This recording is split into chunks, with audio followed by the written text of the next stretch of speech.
प्यारे विद्यार्थियों, कक्षा 8वीं में हिंदी कालांश में आपका स्वागत है। आज हम पुनरावृत्ति करेंगे पाठ 10 की, जिसका नाम है कामचोर और इसकी लेखिका है इस्मत चुगताई। कामचोर पाठ हास्य और व्यंग से परिपूर्ण है। इस कहानी में बताया गया है कि बच्चों को काम करने का तरीका सिखाना बहुत ज़रूरी है। काम सही तरीके से न होने पर क्या क्या परेशानियां घर वालों को होती है, इन्हीं बातों को इस कहानी में दर्शाया गया है। इस्मत चुगताई की कहानी कामचोर लगभग ऐसे हर घर की कहानी है जिसमें 2 या 2 से ज़्यादा बच्चे वे भी कामचोर होते हैं। यह कहानी लेखिका और उसके परिवार के अन्य बच्चों की कहानी है जो दिन भर या तो बैठकर आराम फरमाते रहते हैं या फिर मौज मस्ती और शरारत करने में अपना पूरा दिन निकाल देते हैं। यहाँ तक कि वे खुद के कार्य भी स्वयं नहीं करते थे। ऐसे में घर के बड़ों ने सोचा कि घर के सारे नौकरों को निकाल दिया जाए और इन बच्चों को घर के छोटे बड़े कामों में हाथ बटाना सिखाया जाए। इस सोच को हकीकत का रूप देने से असली कहानी की शुरुआत होती है। तो यहाँ से अब हमारी कहानी की शुरुआत हो रही है। घर के बड़ों की बातें सुनकर बच्चों को ख्याल आया कि आखिर वे काम क्यों नहीं करते हैं। हिल कर पानी पीने में उनका क्या खर्च होता है, इतना तो वे कर ही सकते हैं। इसलिए बच्चों ने तुरंत हिल हिलाकर पानी पीने की सोची। उन्होंने अपना काम अब स्वयं करने का निर्णय लिया। उसके बाद जब उन्होंने अपना काम स्वयं करने का निर्णय लिया तो क्या हुआ वो हम देखते हैं। फिर क्या था, पहले पानी लेने के चक्कर में पानी के मटकों के पास ही घमासान युद्ध हो गया। सब बच्चे आपस में झगड़ा करने लगे। उन्होंने पानी की सुराहियाँ, मटके, पतीले सब इधर उधर बिखरा दिया। सबके कपड़े भी इस लड़ाई झगड़े में भीग गए। फिर पिताजी ने कहा कि बच्चों को अपना काम स्वयं ही करना पड़ेगा। जो काम नहीं करेगा उसे रात का खाना बिल्कुल नहीं मिलेगा। तो गुस्से में आकर पिताजी ने शाही फरमान सुना दिया।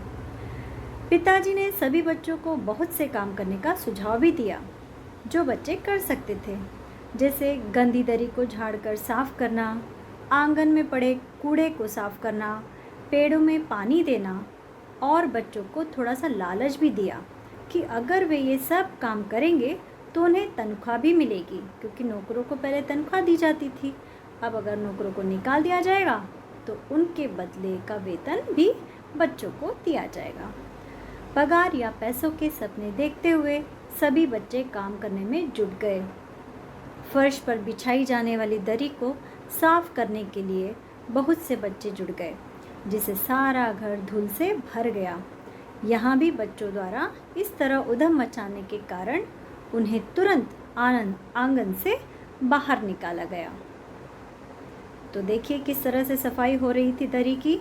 सारे के सारे बच्चे एक साथ दरी को साफ करने में लग गए, परंतु उन्हें काम करने का कोई अनुभव तो था ही नहीं, इसलिए वे इस कार्य में असफल रहे। इसके बाद बच्चों ने दूसरा मोर्चा संभाला, आंगन में झाड़ू लगाने का। लेकिन छीना झपटी की वजह से बच्चों ने झाड़ू के तिनके तिनके अलग कर दिए। झाड़ू लगाना तो दूर, झाड़ू को ही तोड़ दिया। असल में झाड़ू देने से पहले जरा सा पानी छिड़क लेना चाहिए। बस यह ख्याल आते ही तुरंत दरी पर पानी छिड़का गया। पानी डालने की वजह से पूरे आंगन में कीचड़ ही कीचड़ हो गया। वो जो भी काम करने जा रहे थे वो काम करने के बजाय पूरा काम बिगाड़ते जा रहे थे। तब सभी बच्चों को आंगन से भी निकाला गया। खैर, बच्चे अब रुकने वाले तो थे नहीं। अगला काम था पेड़ पौधों में पानी देना। सारे बच्चे घर की सारी बाल्टियाँ, लोटे, भगोने आदि लेकर पौधों में पानी डालने निकल पड़े। फिर क्या हुआ, और जिनके हाथ इनमें से कोई भी चीज़ नहीं लगी, उन्होंने डोंगे, कटोरे और गिलास ही ले लिए और पेड़ों को पानी देने चल पड़े। क्योंकि सभी एक साथ नल से पानी लेने भागे थे तो वहाँ पर भी धक्का मुक्की शुरू हो गई। धक्का मुक्की में कुछ बच्चे कीचड़ से सन गए। बच्चों को काबू में करने के लिए सभी बड़ों को बुला लिया गया। घर के सभी बड़े सदस्य, मामा, बुआ, सबको वहाँ पर उन बच्चों को उनका जो झगड़ा था वो छुड़ाने के लिए आना पड़ा। फिर पड़ोस के बंगले से नौकर बुलाकर 4 आना प्रति बच्चे के हिसाब से हर बच्चे को नहलाया गया। यानी एक बच्चे को नहलाने के लिए 4 आना, इस प्रकार से हर बच्चे को नहलाया गया। बच्चे यह मान चुके थे कि उनसे सफाई और पौधों में पानी देने का काम नहीं हो सकता है, पर काम तो करना था क्योंकि रात का खाना नहीं मिलेगा। तो उन्होंने क्या किया, देखते हैं। फिर सभी बच्चों ने सोचा कि कम से कम मुर्गियाँ तो दड़बे में बंद कर ही सकते हैं। बस फिर क्या था, शाम होते ही जिसके हाथ जो लगा बांस या छड़ी लेकर लगे मुर्गियों को दौड़ाने, जिस वजह से मुर्गियाँ डर के मारे इधर उधर भागने लगीं। डर से भागती मुर्गियों ने घर की रसोई से लेकर पूरे आंगन में खूब उत्पात मचाया, परंतु कोई भी मुर्गी घर अर्थात दड़बे में जाने को राजी ही नहीं हो रही थी। फिर बच्चों का ध्यान मुर्गियों से हटकर घर की ओर आती हुई भेड़ों की तरफ गया। किसी बच्चे को सूझी कि जो भेड़ें आई हुई हैं लगे हाथों उन्हें भी दाना खिला दिया जाए। जैसे ही उन्होंने अनाज के दाने का सूप भेड़ों के आगे रखा तो सारी भूखी भेड़ें अनाज पर टूट पड़ी और कुछ भेड़ों ने वहाँ पर जो तरकारी वाली आई थी, जो अपनी सब्जी बेच रही थी, उसकी सारी सब्जियाँ, मटर आदि को भी खाना शुरू कर दिया, जिस वजह से पूरे घर में अफरा तफरी का माहौल हो गया। अतः इस कार्य में भी वे असफल रहे। अब उन्हें एक नया काम सूझा कि चलो भैंसों का दूध ही दूह लिया जाए। भैंस इतने सारे बच्चों को वहाँ देखकर डर गई और उसने चारों पैरों से उछलकर दूसरी तरफ छलांग लगा दी। बच्चों ने सोचा कि क्यों ना भैंस के पैर बांधकर दूध निकाला जाए।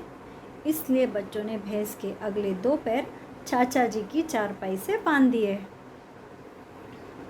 देखिए इस चित्र में आपको दिखाई दे रहा है कि चाचा जी की चारपाई से भैंस के पैर बंधे हुए हैं। फिर क्या होना था, भैंस डर के मारे इधर उधर भागने लगी और साथ में चाचा जी की चारपाई भी घसीट कर अपने साथ ले गई। इतने में कुछ बच्चों ने भैंस का बछड़ा भी खोल दिया। बछड़े के चिल्लाने से भैंस रुक गई और बछड़ा तत्काल दूध पीने में लग गया। तो भैंस का सारा दूध बछड़ा ही पी गया। कुल मिलाकर पूरा घर अस्त व्यस्त हो गया था। ऐसा लग रहा था जैसे घर में शोक मनाया जा रहा हो। बच्चों से तंग आकर अम्मा ने आगरा जाने की धमकी दी और अपना सामान बांधने लगी। अंत में पुनः पिताजी को निर्णय लेना पड़ा।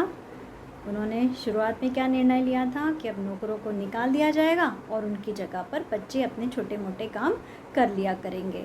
चाहे तो नौकरों को देने वाली तनख्वाह भी बच्चों में बांट दी जाएगी।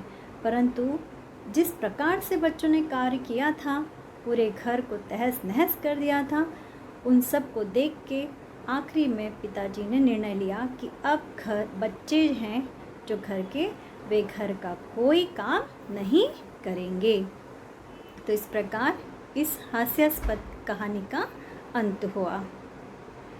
चलिए बढ़ते हैं प्रश्न अभ्यास की ओर। देखते हैं कि आपको परीक्षा में किस प्रकार के प्रश्न पूछे जा सकते हैं। पहला प्रश्न देखिए, निम्नलिखित प्रश्नों के उत्तर में सही विकल्प चुनिए। आपको एक प्रश्न दिया जाएगा और प्रश्न के साथ ही आपको कुछ विकल्प भी दिए जाएंगे। दिए हुए विकल्पों में से आपको सही विकल्प का चुनाव करना है। तो पहला प्रश्न है हमारा, पीठ दिखाना। इस मुहावरे का अर्थ है, पीठ दिखाना मुहावरे का अर्थ क्या होगा? शरारत करना, या फिर भाग जाना, या फिर चुप हो जाना।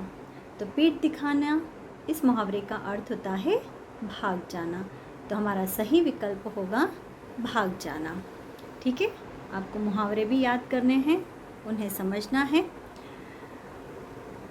प्रश्न दूसरा, किस लालच से बच्चे काम करने पर तुल गए? अब आखिर ऐसी कौन सी लालच दी गई थी बच्चों को जिसके कारण वे काम करने के लिए तैयार हो गए? तो विकल्प देख लेते हैं। तनख्वाह की लालच से, खाने की लालच से, या फिर बच्चे अपने कर्तव्य का निर्वाह करना चाहते थे।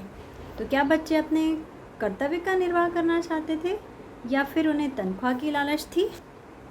तो यहाँ पर क्या आएगा, उत्तर जो आएगा वह आएगा तनख्वाह की लालच से। ठीक है, उन्हें तनख्वाह का लालच दिया गया था। अगला प्रश्न है, नौकरों द्वारा बच्चे किस हिसाब से नहलवाए गए थे? 2 आना प्रति बच्चा, 3 आना प्रति बच्चा, या फिर 4 आना प्रति बच्चा?